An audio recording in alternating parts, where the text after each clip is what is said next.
Chapter 10. Blunt Force Legacy. When words fail, the smoke speaks. Rain fell like cold ashes over Resin Heights, coating every corner of Bud's turf in gray grief. The Grow-Union War was over, at least that's what the headlines said, but Bud knew better. The blood might have dried on the concrete, but the real war? It was growing underground.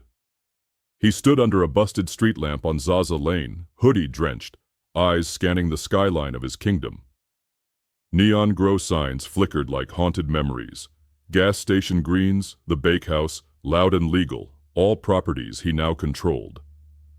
But control was an illusion, especially in Highgardens. Mary Jane pulled up in the armored El Camino they'd jacked from a Bloom Killaz lab, bulletproof panels, green light underglow, and a glove box full of infused hollow tips. She lit a blunt using the car's flame grill lighter. "You hear?" she said, passing it. Bud took a slow hit. "Hear what?" "They say Otto's voice came through a baby's baby monitor up in Sticky Flats. Said the strain ain't dead.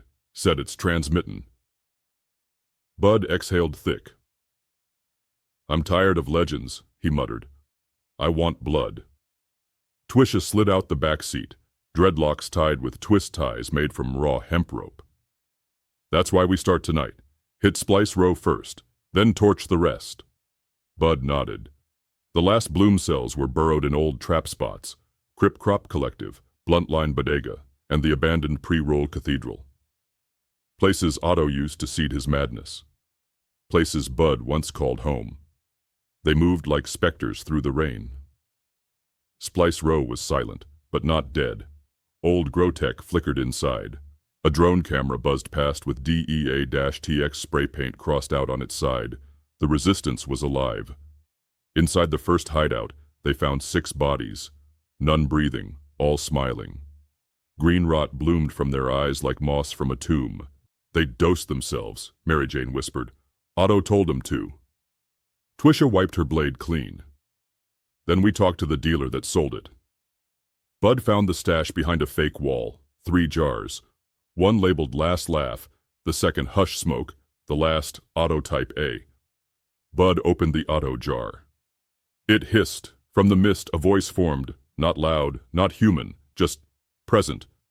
"My roots still writhe. You inhale me, I own you." Bud didn't flinch. He sealed it, wrapped the jar in foil, and tossed it into the burner on Twisha's back. "Let him talk to fire." They hit Bluntline Bodega next, once a booming corner spot for pre-rolls, now just a skeleton filled with busted blunt wrap packs and rotting scent-proof bags. The floors were cracked, the ceiling dripped resin, and on the counter, carved in a scorched slab of rolling tray wood, "The leaf never dies, it just changes lungs." Bud stared at it. "Otto been writing poetry now?" Twisha scoffed. "Nah, that's a threat. He's passing his strain through users, like a virus." Mary Jane crept toward the back. Gun raised, joint lit, heart silent. Inside the storage freezer, 4 more bodies. But these ones, they were breathing. Frozen stiff, but alive. Eyes twitching. All hooked to oxygen tanks feeding in vaporized Otto Type A. Experimentation. "He cooking soldiers," Bud muttered, "trying to turn lungs into soil." Twisha dropped her blunt and crushed it. Not today. They dragged the bodies out, wrapped them in weighted mylar, and left a burner fuse trail of keef, trichomes, and oil from the bodega to the block. Then Mary Jane clicked her lighter. Foom. The explosion cracked windows 5 buildings down. Twisha cheered. "Now that's a flamin' eighth." Bud lit another joint, even as alarms echoed in the distance. But something was wrong. He felt it in his lungs. The hit burned different. He coughed once, twice, then spat something wet. Greenish, not blood. "Fuck!" Mary Jane grabbed his face. "What you hit?" He opened the pack. Same paper, same bud.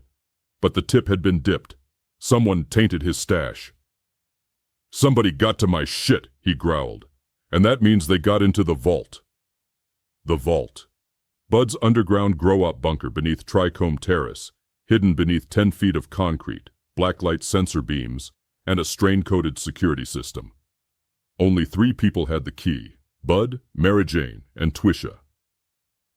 The car ride back to the vault was silent, thick. Bud's mind raced like a clone press cycle on overheat.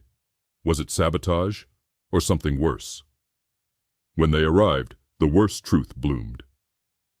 The vault door was open, and all the strains inside, gone. Only one thing left behind, a leaf.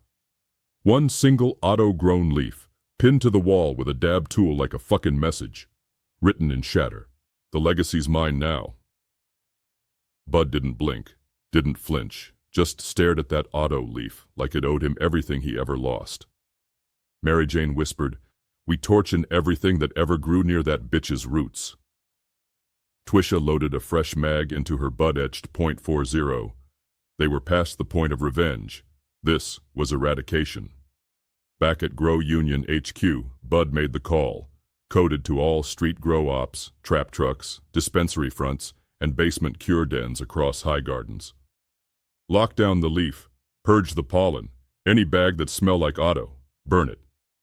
Some resisted, some questioned. But Bud's voice ain't shake. This ain't just weed no more. This shit moves. It speaks. It infects. You don't burn it, it buries you. The war was now a wildfire. Highgardens burned from its veins out. The fire trucks didn't even show, 'cause the fire wasn't registered. On Re-Up Row, dealers lit their own products, crying as their life's work turned to ash. In Indica Alley, bag boys fought over which strains were safe. Some died guessing wrong. At Loud House Records, rappers canceled tapes 'cause auto spores laced the album art ink. This was genocide, for green. Mary Jane and Twisha watched Bud fade. He was quieter now, each cough worse. His lungs weren't clean. Otto had tagged him. Not fully infected, but touched. "You gotta go in," Twisha said. "Like in. We're auto growing now." "The Crimson Grove?" Mary Jane asked. Bud nodded. "Yeah, final harvest."